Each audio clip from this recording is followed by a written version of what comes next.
And Colin Cowherd's in the building. How you doing, sir? Voch, you're awesome. How are things? Here we go. We got Sauce Gardner's my favorite player. Went to the Jets. He's my favorite player in terms of talent in the draft. Okay. Carolina's on the clock. Sure. Carolina's in a weird place because, you would think that they want to go quarterback here, but I've been hearing nothing but offensive line. And we were talking early on the show, it's all about runs and falls, right? So now we're seeing a run on these defense, right? But the offensive line, in which I would consider the super premium position, how does Travon Walker come off the board before Ikem Ekwonu or Evan Neal or Charles Cross, especially with these teams that need offensive line help? And so it's kind of weird for me. You love Sauce, but I love Ikem Ekwonu kind of like you love Sauce. I think Ikem can, just being a dude that's not really refined technically, but he's like super, I'm talented guy. I can grab your pinky finger and block you. If you teach that dude how to not grab pinky fingers and like punch somebody in the chest, oh my God, he'll be fantastic. But that's enough about me. We got 2 more minutes on the Panthers clock here. Colin Cowherd, talk to us, please, sir. You're a draft Icky, fan. Do you have a team? Go ahead, talk to us. well, Icky, by the way, was qualified to get into Harvard. That's a pretty good thing. He's a super, super bright kid, refined or not. So I think the Cowboys are sitting here waiting. And The Dallas Cowboys. and if the offensive linemen fall, and so far they are, I think they're going to move up and grab one of them. I think the Cowboys are sitting here thinking, hey, because a lot of people thought Stingley would fall. He didn't. He goes number 3. So what I think is interesting here, because we know Dallas wants an offensive lineman, we also know, according to reports, they're the one team considering moving up. So if Carolina goes quarterback, okay, we got 3 or 4 really high-end offensive linemen. Watch Dallas go up. So we've just been talking in Cowboy land, and we have a feeling that the Cowboys would move up. And in our 30 visits, Charles Cross was one of our guys. And that kind of makes sense because if you look at the mocks, you just watch the film and you just dissect these guys.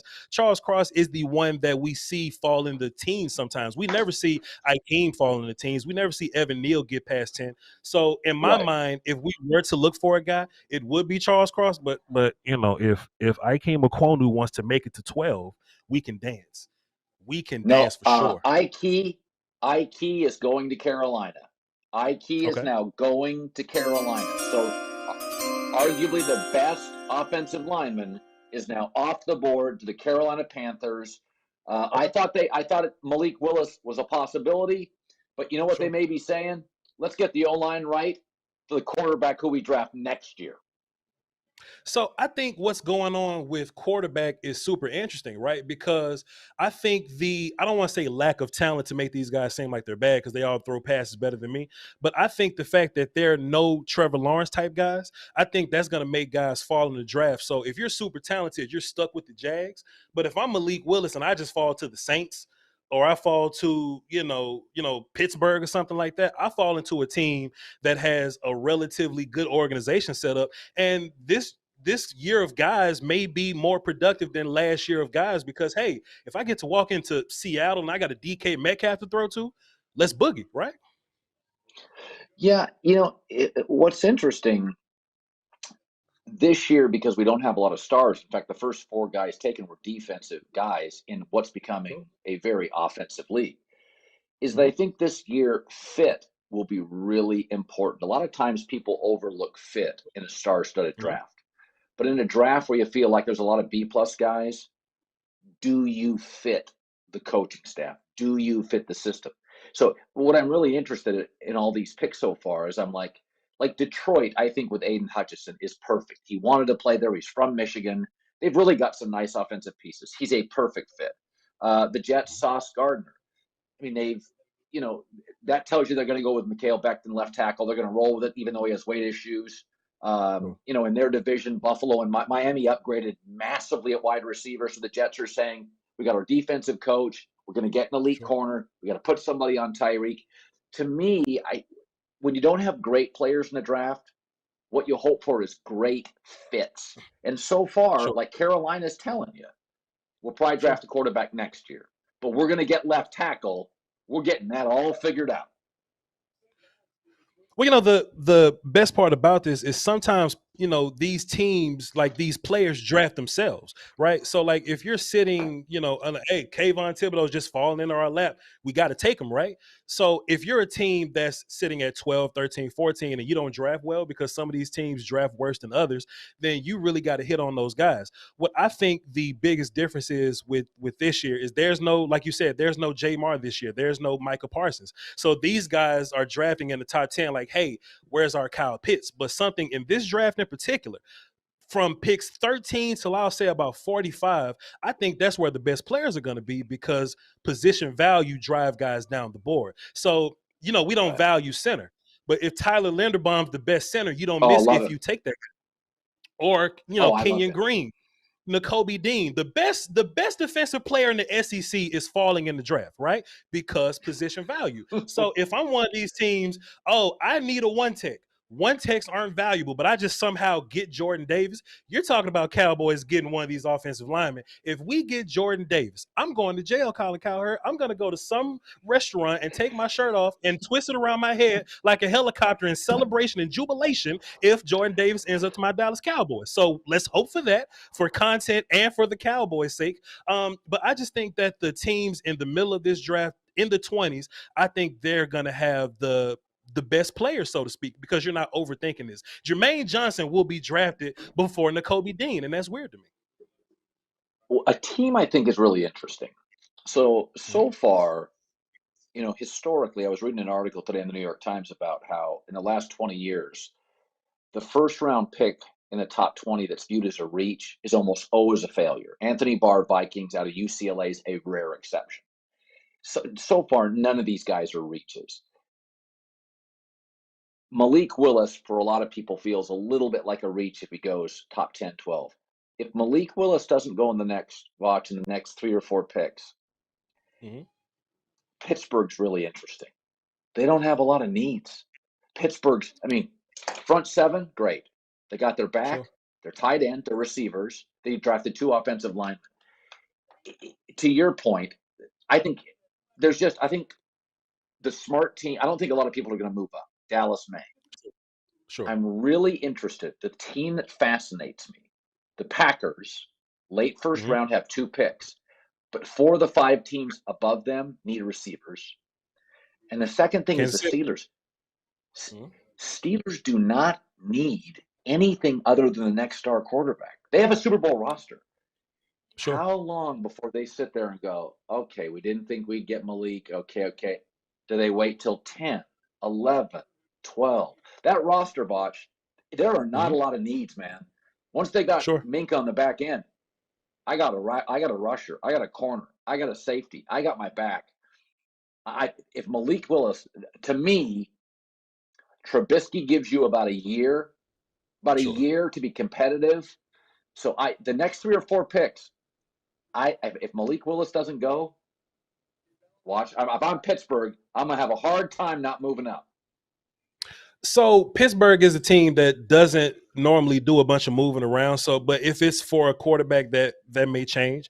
But like you were saying earlier, these quarterbacks feel like a reach. To be fair, every year quarterback is a reach. We still haven't gotten a good grasp on how do we figure these guys out. We have these first overall picks that we love, but it's always like these 3rd round dudes, these 4th round guys from Mississippi State, I don't know, that we just end up with. If we're just talking about quarterbacks going places, I think the Washington football team should definitely be looking for a quarterback. Do you think that Washington at 11 is a destination for quarterback? Maybe? Well, I think they have so many needs. I think they feel like Carson Wentz is a really good bridge. The question is 1 year or 2 year bridge. So, that division is going to be Philadelphia and Dallas. I like Carson Wentz more than most. They don't have a lot of defensive needs up front. To me, if I'm going to take a big gamble on quarterback, I got to have a lot of answers. Pittsburgh's got a lot of answers. They don't have a lot of questions. I think Washington's got a lot of questions on that team. Sure. And this is why I give you credit, because just like you, I love to do my research. I love to just figure this thing. I don't want to just say something that I just don't believe. So, when you come out and say, Carson Wentz is better than Dak Prescott, you've clearly seen some film that I haven't seen before. So that means Colin Cowherd got some film that the rest of us doesn't have. I can't wait to find the film. I can't wait to find the film where Carson Wentz is better than Dak Prescott because I just haven't seen it. So, in my personal opinion, I agree. I do think the Cowboys kind of run things over there, and I think that if they're leaning on Carson Wentz, I think they're going to be in a little trouble. But if I could just devil's advocate my own comment, I'm more so into building the house. There's no need of having Carson Wentz if the rest of the team isn't good to go because the best quarterback doesn't win the Super Bowl every year. So Carson Wentz could win if the rest of the team was good. It just happens that the rest of the team is not good. So I don't plan on Carson Wentz being better than Dak. I just had to jab you in the shoulder on that one. Go ahead.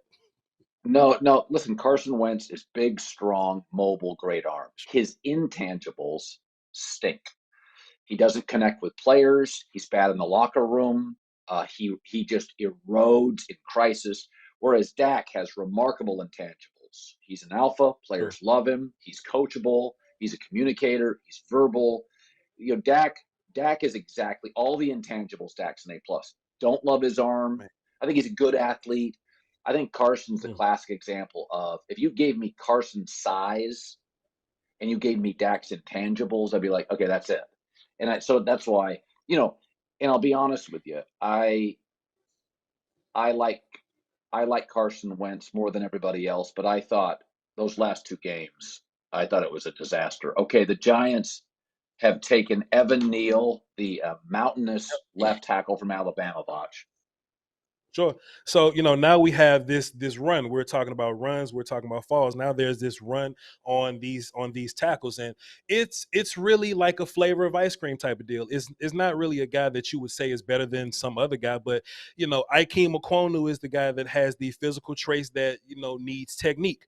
Charles Cross is the guy that has the technique. Mike Leach offense, Mississippi State, they throw the ball 500 times. There's not a better pass setter than him, but he's not physically imposing. Evan Neal is like that comfortable medium to where he's a little physical imposing. He's got that good technique, that good Bama coaching. He's just not going to blow you away with either. He's really safe. He's really balanced. So I would just love to know how they're going to make Evan fit. Is he going to be like a guard until he plays tackle? Is he going to play tackle day one? I would love to know how the Giants are going to deal with that. So we got wide receivers lined up. We got Jermaine Johnson sitting around, Charles Cross, and we got your pick of wide receivers. You said earlier you were talking about teams moving up into the draft or whatnot.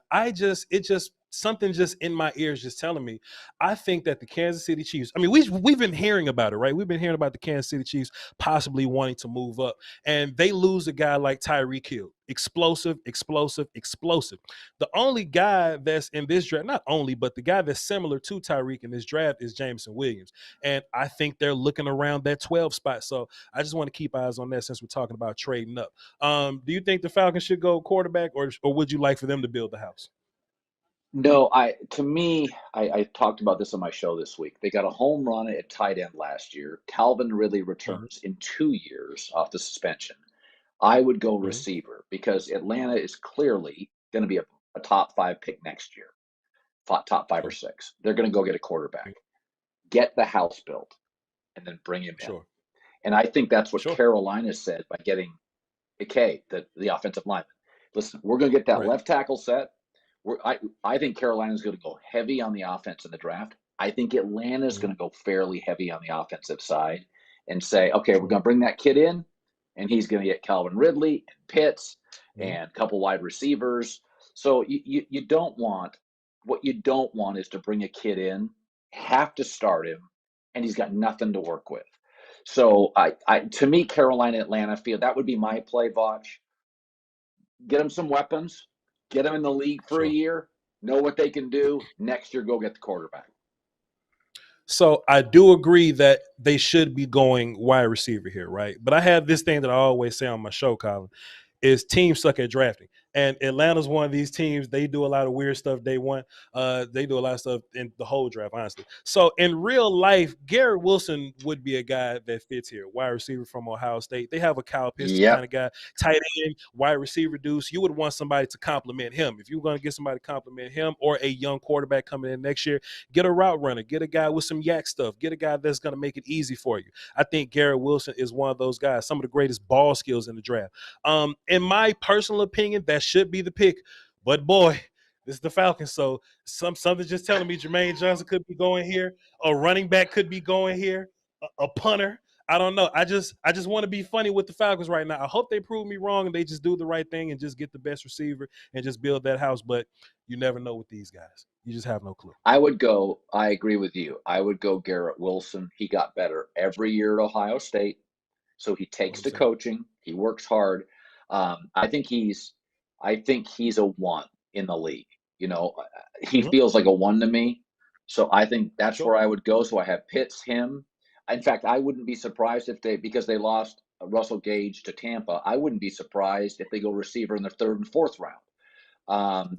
I think Atlanta, Arthur Blank is pretty solid as an owner. I think he understands. This is a rebuilding year. This is the year that we're not going to lose any sleep. I think Seattle's come to terms with that. Like, listen, Drew Lock, you're really limited. You're fourth place. That's a fourth place team. You know what? Sure. I think Seattle's going to do I'm very interested to see what Seattle does, because my takeaway is they want to build the house like Atlanta and Carolina for next year. That's what I would do. Sure. Oh, so we were right on the position, but Drake London goes to the Falcons. I know that my Cowboys were into the Drake London sweepstakes. Drake London? I know. Yep, USC. One of your guys. I know he was one of our 30 visits. I love the player. He's like top 10 or so on my top 50 board. I think Brumley can pull that up for me. But just for a bigger receiver to be smooth, to have route running, contested catches, when I watch film on guys, I just go to the game log just to kind of see, okay, how is he used? And if you pull up Drake London's game log, it'll look like 20 targets, 15 catches for 180 yards. You go, what the hell happened here? And when you watch, okay, they're feeding Drake the ball and he's getting his separation. I don't know where people are saying that he doesn't get separation. He's not going to get separation like a Garrett Wilson will. Garrett Wilson will get separation with quickness and route running. Drake will get separation with big man smoothness and like catch radius. So that's still separation. Yes. And he's got fantastic hands, snatch the ball out of the foot. Look, I love Drake London. And I just don't like this new campaign that if we like a guy, we got to poo-poo on another guy. I'm not a big fan of that. Drake London, hey, shouts out to you. What it looks like is that Atlanta wants to get big. Like they want to get huge. So you got Kyle Pitts, you got Drake London, Cordero Patterson just kind of existing or whatever. I think they want to, make this, if we get a quarterback and he may not be accurate, we can just play catch radius game. And I think that's interesting. Yeah, Drake was a great high school basketball player. A friend of mine who works at USC, Gavin Morris, who's in the recruiting space, he told me 3 years ago, he said, we're gonna sign this kid named Drake London, and he is going to be a first-round pick. He said, people don't know about him because he's a basketball star. You're not going to believe how good he is. He told me this 3-4 years ago. Drake works hard. He's very hard to bring down with a single corner. He's a big, strong, physical player. He uses those basketball skills on jump balls. He really dominates his space, huge catching radius, hard worker. And again, tremendous kid. USC loved him. Michael Pittman came out a couple years ago. He's got Michael Pittman's work ethic, but I think he's more talented. But he didn't have the best coach at USC and Clay Helton. They struggled. But I will say this: Amon St. Brown was a hit. Michael Pittman's been a hit, and Drake London's more talented than both. That's my takeaway. Sure, 100%. And there's also people. I love to attack fans and like Twitter people. I just love to attack them. So you'll just learn that about me soon. But they were like, "Oh, but Voch, he's slow. He doesn't run as fast as the others." If you're that size, running that way, then you have to like grade on a curve. So take his 40 with that size. That's moving. That dude can go. And there's guys in the league that can operate being bigger guys. Like Mike Williams just got a contract from being a bigger guy. And we're just talking about talent. He's another guy that I thought was Drake London is more talented than a guy like that than Mike Williams. So I don't know, man. We'll see moving forward. Go ahead. Tom Telesco's a friend of mine, Chargers GM, and I asked him the day after he signed Mike Williams. I called him, and he said, "Listen, man, there's just not a lot of body types like that. Like he's just big and strong." And he goes, "If you let Mike Williams go, good luck finding another Mike Williams." He goes, "They're smaller guys, they're slot guys. You get that big guy up the sideline. That is a matchup. Mike Williams is a matchup problem. You've watched him. Red zone. Then you put Keenan Allen on the other side. So Mike had some injury issues his first year, but Drake London is a comp. Now Drake can go in the slot, but again, like Mike, he's just a matchup issue. You're talking about a 6'5" dude that can jump. When you watch Drake, he'll box out. You can see the basketball in his game. He really uses that. His butt, he'll box out. And I'm going to tell you, his escapability, whether he's fast or not, I mean, he will work smaller corners. Like, he is hard to bring down wide. Like, the way he strides, it's hard to get your hands around him. He's a mover. He's shifty. So some guys are twitchy. Some guys are just flat fast. Drake's athletic enough. I don't doubt that.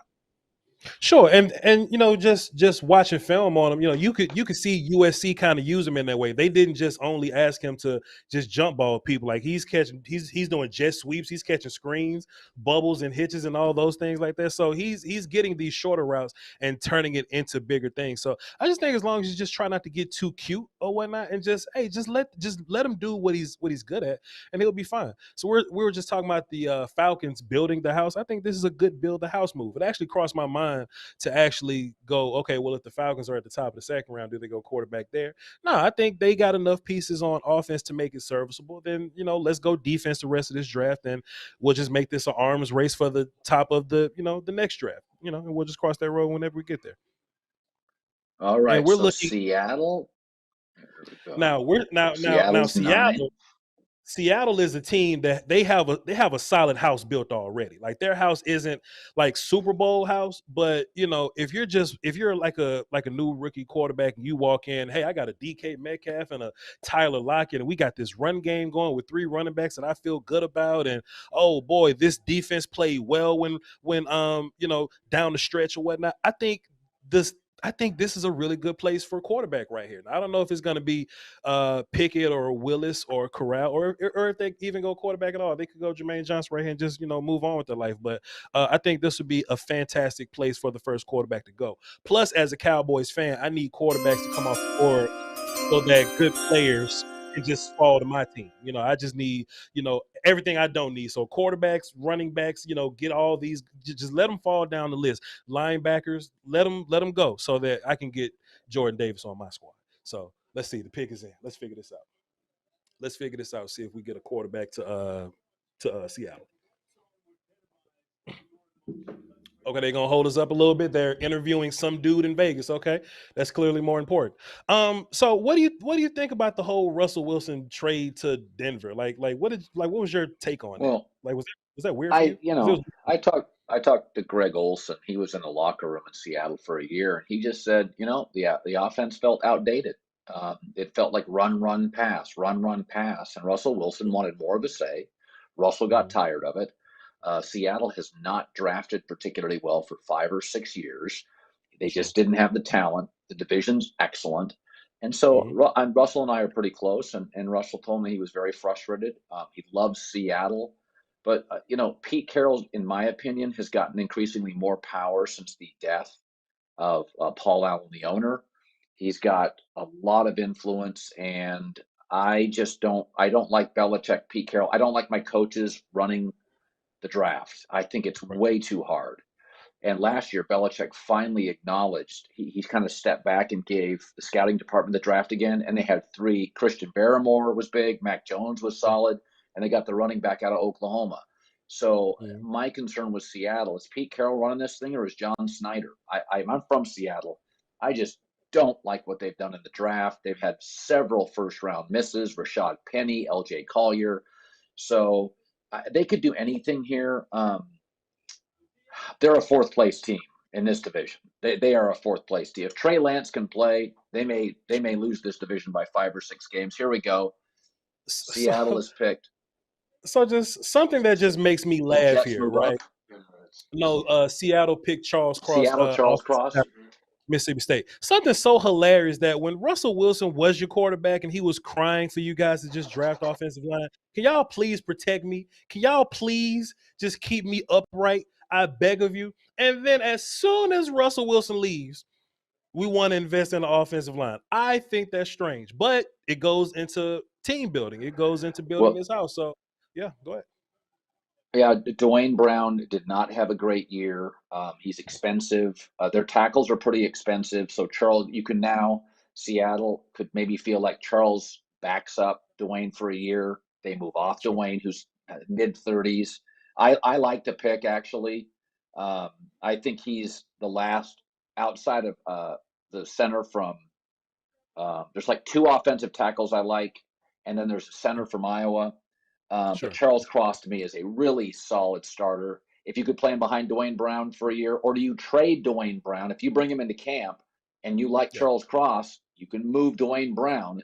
I think Seattle needs to really – so Seattle's doing what Atlanta's doing and Carolina's doing. Let's build up the offense for the next quarterback. That's what they're – and that, to me, that's the play. Okay. Cool. So I think that's all we got for you today. We just got word that you're about to go and relax and go chill somewhere. And look, enjoy the rest of the draft. Dak Prescott is better than Carson Wentz. And when the Cowboys lay a thrashing, I would love to come on your show and talk about it. All right. Voch, great seeing you. You're doing awesome. We love you at the volume, man. Appreciate you. Nice to meet you.